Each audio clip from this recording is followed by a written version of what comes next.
हैं, गुरु की लंगोटी धोते हैं, गुरु की चरण रज लगाते हैं, गुरु की आज्ञा में रहते हैं, तब देहाभिमान गलित होता है।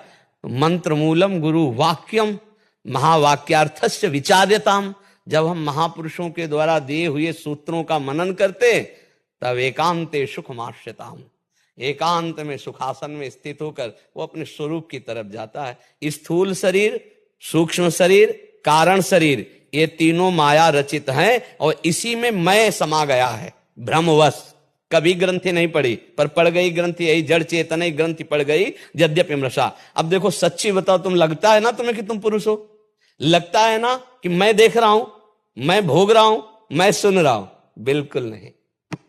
देखने का काम नेत्रेंद्रिय कर रही है, संकल्प बना रहा है मन। सुनने का काम श्रवणेंद्रिय कर रही, संकल्प बना रहा है मन, और निश्चय करा रही बुद्धि। हम कहीं है नहीं और व्यर्थ में हम किए हुए हैं, इसीलिए अवश्य में भोक्तव्यम कृतम कर्म शुभाशुभम। उस अविनाशी चैतन्य घन को स्वयं में फंसा करके ये दुख सुख का भोग भोग रहा है। स्वाप्निक, सत्य नहीं है, स्वाप्निक सुख दुख। जैसे स्वप्न में हम देखा कि बहुत पिटाई हो रही है, अब पूजे जा रहे हैं, जगह तो न पिटाई थी न पूजा थी, है ना? ऐसे ही स्वाप्निक दुख सुख के मान अपमान के भ्रम में हम फंस गए, जबकि हम अब भी नहीं फंसे हैं, पर फंस गए। अब यही उपासना की तीक्ष्ण धार बनाकर विवेक की, ज्ञान की, और जो भ्रमात्मक बंधन उसे काट देते तो जीवन मुक्त हो गया। पर है बहुत कठिन, इसीलिए निरंतर नाम जप करो। पहले सद आचरण का कर्ता भाव, असद आचरण का त्याग, फिर सद आचरण से पवित्र हुआ कर्ता भाव का लय, साक्षी मात्र, तब जाके वो उसका अनुभव। अब चूंकि बहुत टेढ़ी खीर है, अभी कहा अपने लोग तो बहुत दलदल में फंसे हुए हैं, जहां से बात कर रहे हैं बहुत ऊंची तो इसीलिए नाम जप करो और पहले ये ठान लो कि शास्त्र विरुद्ध आचरण नहीं करेंगे। करो ये कर्ता भाव, असत का त्याग और सत कार्यों का अनुशीलन, सत कार्यों का अनुष्ठान, फिर सत कार्यों के कर्ता भाव का त्याग। तब अनुभूतियां अपने आप से अपने आप की होती है। अनुभूति मुझे किसी और की हो रही वो गलत है, अपने आप से अपने आप की अनुभूति होती है, कोई और नहीं है, कोई और नहीं, दूजो नहीं, द्वैत नहीं है, वो एक ही है। सोई जाने जे देह जनाई तो जानत तुम्हें तस्मित त्यजने भेदा अभावात। ब्रह्मविद ब्रह्मवि भवति, तो ब्रह्मवि बहुत कम, तो वो ब्रह्म है रहेगा तो वो वही जानना है बच्चा। उसी जानने के लिए संतों का समागम करते हैं। तो हमारी प्रार्थना, पहले असद आचरण से बचो, सद आचरणों का अनुष्ठान करो, तब पवित्र अंतःकरण में जो बुद्धि निर्णय करती है विवेक के द्वारा, फिर वो सही होता है। अभी क्या, जैसे दर्पण धूम से धूसरित हो जाए तो फिर प्रतिबिंब सही नहीं दिखता, ऐसे मलिन अंतःकरण है।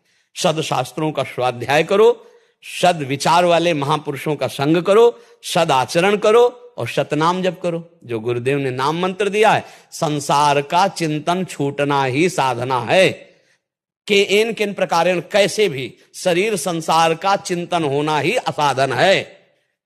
देखो, नींद में जो सुख मिलता है, तमोगुण में कोई सुख नहीं है, पर 6 घंटे संसार का चिंतन छूटा तो आप कहते हैं आहा, बहुत फ्रेश महसूस होता है। नहीं होता है कि आज बहुत सुख पूर्वक सोया, और समाधिस्थ पुरुष जागृत अवस्था में संसार का चिंतन छोड़कर परमात्म चिंतन, आत्मचिंतन में, तो उसको कैसा सुख प्राप्त होता होगा। ये तो तमोगुण जनित संसार का चिंतन छूट गया 6 घंटे के लिए, तो कितना आनंद महसूस होता है। और अगर परमात्म चिंतन करते हुए संसार का चिंतन छूट जाए तो चलते फिरते उठते बैठते हर समय समाधि है, हर समय परमानंद है। अब भाई थोड़ा ऊंचे उठो अध्यात्म में तो समझ पाओगे। क्यों, काशी से आए हो? हाँ, तो इसीलिए काशी की बात हो रही है ठीक है। हाँ, नाम ये तो भूल जाओ कि अभी कोई अनुभूति हुई है। पीतल को सोना मत मान लेना, नहीं तो जौहरी के पास वो सोने के भाव नहीं बिकेगा, पीतले के भाव बिकेगा। कहीं अज्ञान को ज्ञान न मान लिया जाए। शुद्ध ज्ञान जब होगा, किसी और का नहीं होता, अपने आप का ज्ञान होता है। अपने आप का हो जाए तो परमात्मा खो जाएगा, परमात्मा खो जाए तो अपने आप का हो जाएगा, दोनों एक ही। मम दर्शन फल परम अनुपा, और जीव पाओ निज सहज स्वरूपा। और स्वरूप में आ जाओ तो परमात्मा साक्षात्कार, परमात्मा साक्षात्कार करो तो स्वरूप, क्योंकि आत्मा और परमात्मा में अभेद स्थिति है, वहां भेद नहीं है। समझ पा रहे? हाँ, चलो आगे चलो, भजन करो, फिर आगे समझ में आएगा। संतों का संग जरूर करते रहो। दुर्लभ है, संतों का संग मिलना दुर्लभ है। ये हो गया महत्संगस तो दुर्लभ हो और निर्वाह कर ले जाए, अगम्यो है, निर्वाह कर ले गया तो अमोघस्य निश्चित स्वरूप बोध, निश्चित भगवत प्राप्ति संतों के संग की महिमा है। मत कीरति गति भूति भलाई, जब जेह जतन जहां जेह पाई, सो जानो सत्संग प्रभाव, लोकों वेद न आन पाओ। बड़े बड़े साधनों में जो बल नहीं वो सत्संग में है। व्रतान यज्ञ छंदांसि तीर्थान यमा यमा, यथा वरुणेत सत्संगा सर्वसंगो पहो हिमाम। क्या करता है? सत्संग सब संगों से बचाकर परमात्मा चिंतन में लगा देता है। इसीलिए बड़े बड़े व्रत यज्ञ वेदाध्ययन और बड़े बड़े धर्मानुष्ठानों से जो लाभ नहीं मिलता वो भगवत बोध संपन्न ज्ञानी महापुरुषों के चरणों में बैठने से प्राप्त हो जाता है।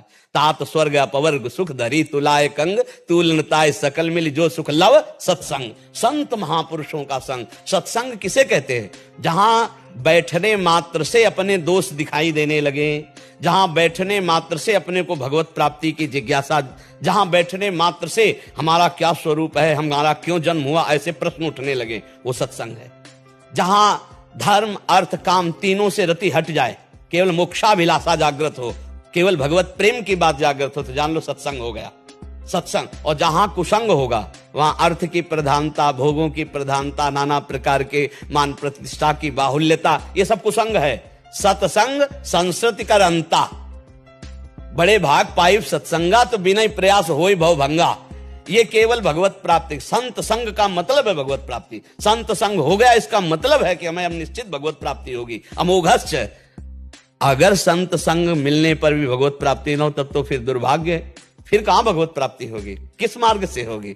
भगवत प्राप्ति का सहज सुलभ सरस मार्ग है भगवत प्रेमी महात्मा, भगवत बोध संपन्न महात्मा का साक्षात्कार हो जाए, उनका संग हो जाए, निश्चित भगवत प्राप्ति हो। तो आप तो काशी में रहते हो, ज्ञानियों की नगरी है, जहां का सोहनी लगाने वाला, झाड़ू लगाने वाला भी वेदांतदर्शी है। काशी है, वंदे बोधमयं नित्यम गुरुम शंकर रूपिणम। हाँ, भगवान शंकर समस्त गुरुओं के गुरु हैं। आनंदवन है काशी, सानंदमानंद वने वसंतम आनंद कंदम हृत पाप वृंदम, वाराणसी नाथम अनाथनाथम श्री विश्वनाथम शरणम प्रपद्ये। आनंदवन जैसे वृंदावन तो काशी आनंदवन है।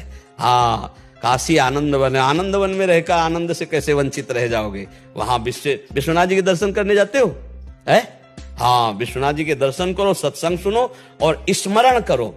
संसारिक स्मरण छूटे वत्सल, यस स्मरण मात्रेण जन्म संसार बंधनात् विमुच्यते नमस्तस्मै विष्णवे प्रभु विष्णवे। ये स्मरण का महत्व है, जिनका स्मरण मात्र संसार चक्र से निवृत्त कर देता है। हाँ, वो भगवान, वो श्री हरि, वो श्री हर, वो एक ही है। स्मरण करो, वही अपने स्वरूप का बोध करा देंगे।